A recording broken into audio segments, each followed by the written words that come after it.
Offensive line, Stephen. We know you love to dig into the offensive line. It was not a vintage group for Alabama in 2021 by their standards, but Evan Neal is a enormous loss. You got Chris Owens and Kendall Randolph gone as well. Well, Kendall Randolph, Mark, actually returned, so he's back.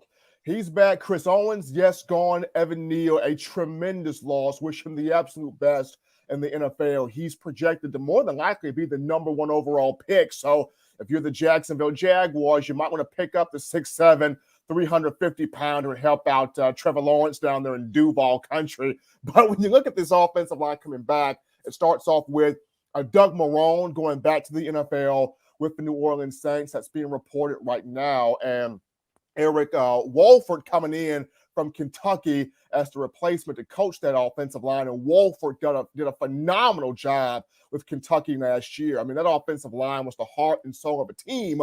When you look at Luke Fortner and Darian Kennard and Dare Rosenthal, that group, Joe Moore Award finalist, and a group that had Chris Rodriguez Jr., over 1,300 plus rushing yards a season ago. And that offensive line helped Kentucky 5.51 yards per carry. That was first in the SEC and fourth in the nation. So, with Coach Wolford, he's going to get you back to dominant, physical, hard-nosed, grinding, rugged offensive line. And it's kind of something that this Alabama fan base wants to get back to, is having that rugged offensive line. But what's going to be fun is, the two offensive tackle positions, how will that shake out?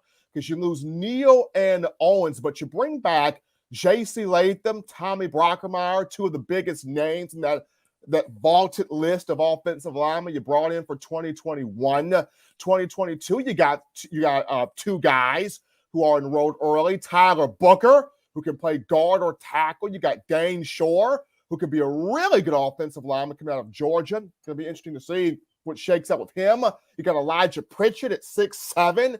He's coming in the summer. Where could he fit in all of this? But you got some veteran guys, Amari Kite, who can play an offensive tackle.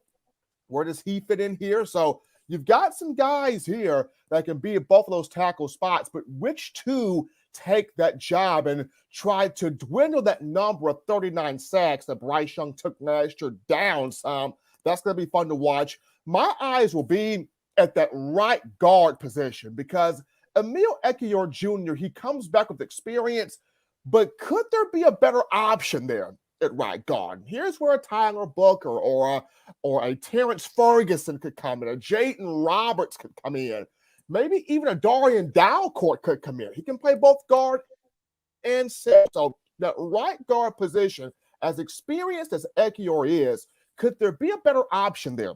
Because I think left guard, Javion Cohen showed me a lot a season ago.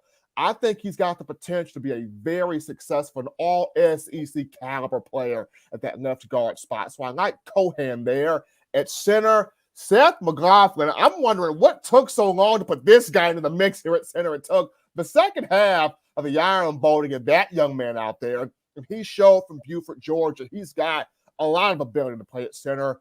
In the SEC championship game against Georgia, did very well against big Jordan Davis in the Cotton Bowl, did very well against Cincinnati.